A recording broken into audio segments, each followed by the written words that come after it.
पिछले एपिसोड में आपने देखा मेघालय की अंधेरी गुफाओं को पार करके हम ठहरे सेरापुंजी में, और आज हम घने जंगलों को पार करते हुए एक ऐसी जगह को एक्सप्लोर करने जा रहे हैं जो अभी के टाइम पे बैन है।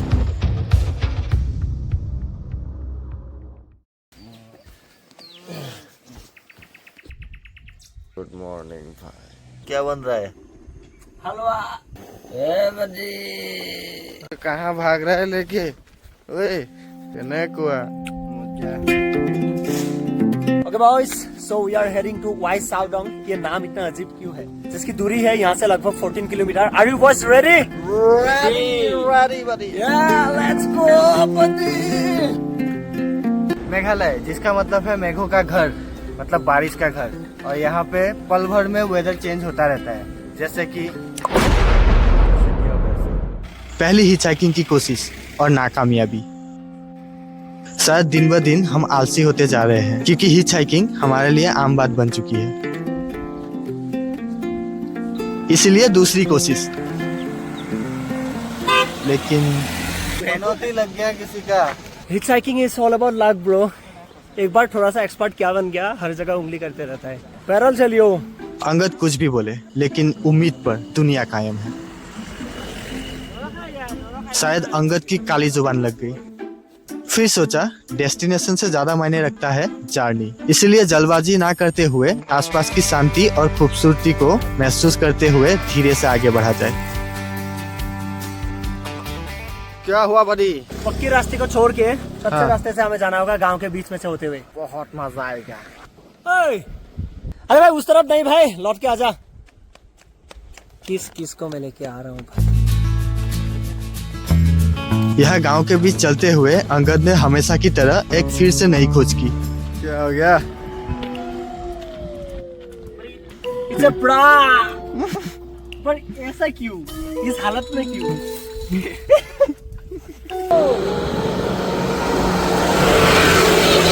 लाकी इंसान। ताक तो रुकेगा नहीं, मैंने पहले ही बोला था। सुना है हम जहाँ जा रहे हैं वहाँ पहुँचने के लिए ऐसे 3 ब्रिज क्रॉस करने पड़ते हैं। पॉपुलर प्लेसेस को छोड़ के मेघालय के सड़कों के आसपास भी ऐसे कई सारी इंटरेस्टिंग जगह है जो अक्सर लोग गाड़ी से जाते हुए अनदेखा कर देते हैं।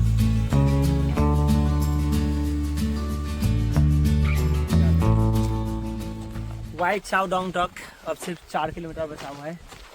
बॉयज थक गए क्या? हमारे खून में ही थकान नहीं है। दूसरे ब्रिज को क्रॉस करते हुए हमारी पहली बार मुलाकात हुई एक स्ट्रेंजर डॉग से, जिसका अंगद ने नाम रखा रोको। और ये वाला पॉइंट इम्पोर्टेंट है, जिसके बारे में आपको आगे जाके पता चलेगा। रोको, come on, run run run. ये रोको इज बैक। सी राहुल, हाईकार के नाम पे तूने नाम कर दिया मेरा। तीसरी और आखिरी ब्रिज, जहाँ से वाई साउडोंग ज्यादा दूर नहीं था। 1.5 किलोमीटर। यहाँ रोको की कहानी भी थोड़ा अजीब है, क्योंकि वो भी अपनी जगह को छोड़ के इतनी दूर हमारे साथ एक नई जगह की खोज में शामिल हुआ। हम लोकेशन के आसपास थे, लेकिन वाई साउडोंग पहुँचने का कोई रास्ता हमें नजर नहीं आ रहा था। और इस बारे में हमने जब लोकल से पूछा तब पता चला वो जगह लोगों के लिए बैन हो चुका है, इसलिए वहाँ तक पहुँचने का कोई भी रास्ता नहीं है। कुछ भी करके हमें ये रिस्क उठाना होगा, क्योंकि हमने बहुत लंबा सफर तय किया है, वो भी पैदल 12 किलोमीटर। और अगर हमें वो वाटरफॉल नहीं मिला तो पता नहीं मैं क्या कर बैठूंगा। अब एक यही रास्ता दिख रहा है, इधर से ही जाना पड़ेगा। एक आखिरी मौका। एक अनजान रास्ते में हम थे, जिसको शायद रास्ता बोलना भी गलत होगा, क्योंकि हम यहाँ से कहाँ निकलेंगे उसका कोई अंदाजा नहीं है। घने जंगलों के बीच रास्ता भटकने का भी खतरा है, लेकिन एक होप के अलावा बाकी हमारे पास कुछ भी नहीं था। आवाज सुनाई दे रहा है? हाँ, थोड़ा थोड़ा।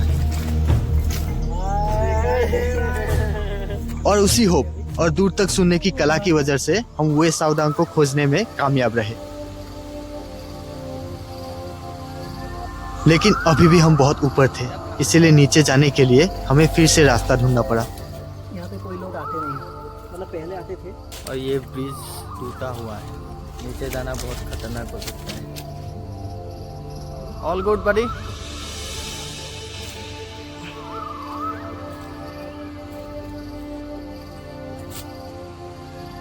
मार्को को डर लग रहा है।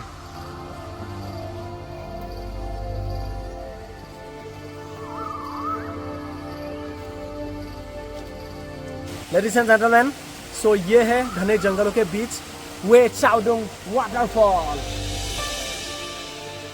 3 हिस्सों में बटा हुआ एक बेहद ही खूबसूरत वाटरफॉल, जिसके आसपास जंगलों के सन्नाटों के अलावा किसी और जीव की मौजूदगी हमें महसूस नहीं हो रही थी।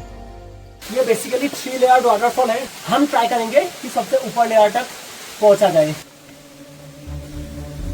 पहले लेयर को पार करना जितना आसान था, दूसरे लेयर को पार करना उतना ही बड़ा और मुश्किल लग रहा था। कमल राहुल, जैसे कि आप लोग देख सकते हो यहाँ पे कोई नहीं है, इसलिए यहाँ पे थोड़ा सा खतरा तो हो सकता है। फिर भी हम एक्सप्लोर करेंगे क्योंकि हम डेयर डेविल हैं। भाई पहुंच पाएंगे क्या लगता है? ट्राई तो कर लेते हैं।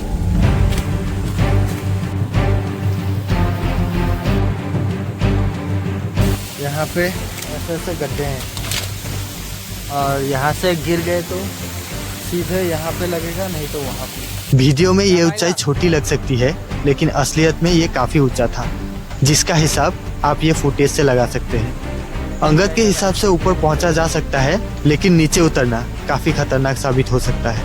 लोग हमें ऐसे ही डेयर डेविल नहीं बोलते। फिर भी वो ऊपर जाने का रास्ता ढूंढता रहा, पर ऊपर जाने का कोई और रास्ता था ही नहीं।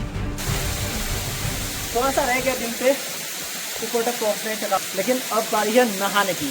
चलो भाई गोते लगाते हैं। अरे गो गो गो।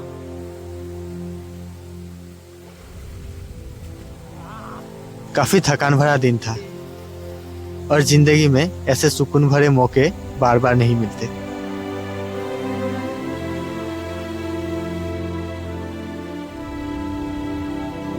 तो जितने भी पल हम इस जगह में बिता रहे थे, उस वक्त हम हर एक सेकंड का मजा ले रहे थे।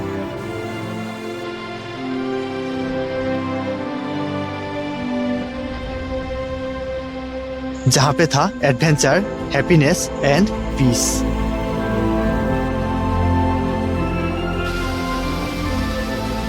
ये उन जगहों में से एक है जिसके लिए हमने डेयर डेविल को क्रिएट किया था, क्योंकि डेयर डेविल में हमें ऐसे जगहों को एक्सप्लोर करना था जहाँ पे ब्यूटी से ज्यादा मायने रखता है एडवेंचर, और वो थ्रिल हमें पसंद है। जय डेयर डेविल। लेकिन प्रॉब्लम अभी भी खत्म नहीं हुआ। ये याद उठी हो पाना भाई। अब ये यहाँ से कैसे जाएगा? और उस वक्त हमें पता चला रोको को सीढ़ियाँ चढ़ने से डर लगता है। चला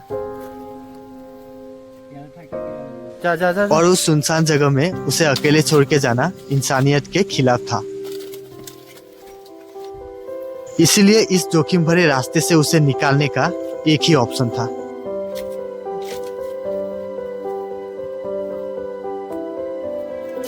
और ठीक उसी वक्त पहली बार रोको के साथ हमारा एक अलग सा लगाव जुड़ चुका था।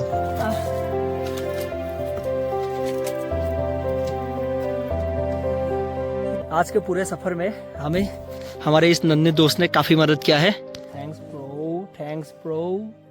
चलो, हम वाई साउदर्न के पड़ोसी गांव में रहने के लिए एक कैंपिंग स्पॉट ढूंढ रहे थे। कहीं पे कैंप? हम लोग का खुद का कैंप है। टेंट। हाँ। और यहाँ बात करते हुए हमने लैंग्वेज को लेकर एक छोटा सा प्रॉब्लम नोटिस किया। यहाँ के लोग सिर्फ खासी लैंग्वेज में ही बात करते हैं और हमें वो थोड़ा सा भी नहीं आता था। लेकिन टूटे फूटे हिंदी के साथ ही हमारी मदद के लिए आंटी ने अपने बेटे से हमारी इंट्रोड्यूस करवाई, जिसके साथ हम क्लियरली इंग्लिश में कम्युनिकेट कर सकते थे।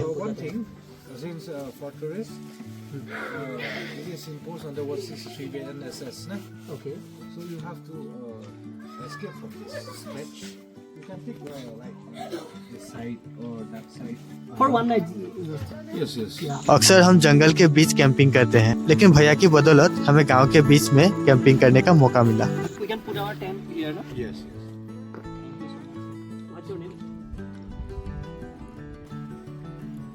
फाइनली हमें पहली बार मेघालय में एक जगह मिल गया टेंट के लिए।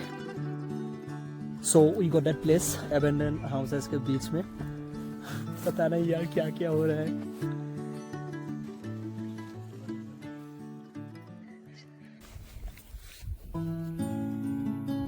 रात हो चुका था और भैया की हेल्प के लिए हम उनके हमेशा आभारी रहेंगे।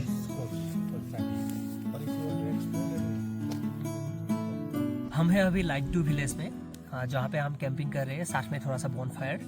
लेकिन साथ में हमें मिल गया मेघालय का लोकल दारू।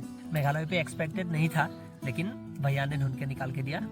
ऐसा ना हो कि मूत के नशा चला जाए। बाय फॉर्मेलिटी पहले स्मेल करना होता है।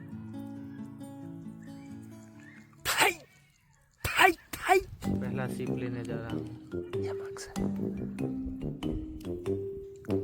कैसा है? कतई जहर, जहर। कतई जहर।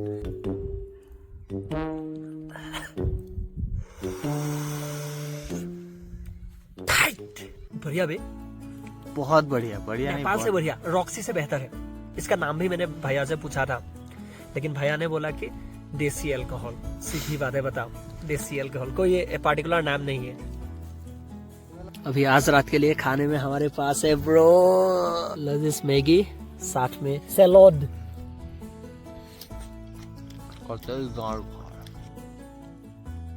हमारा आज का दिन कुछ इस तरह से खत्म हुआ और आने वाले सफर में जुड़ने के लिए सब्सक्राइब